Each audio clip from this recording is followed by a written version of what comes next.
Hello guys! In this video, I will share with you how to turn off the alarm on a Windows 11 laptop.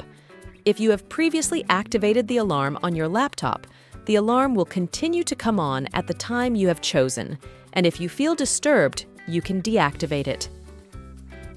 With this way. Follow the steps in this video by paying attention to the small arrow on my laptop screen.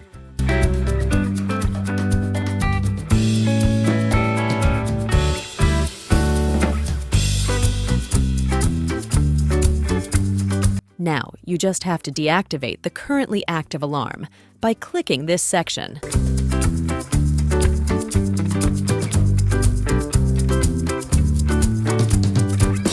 That's how to deactivate the alarm on a Windows 11 laptop.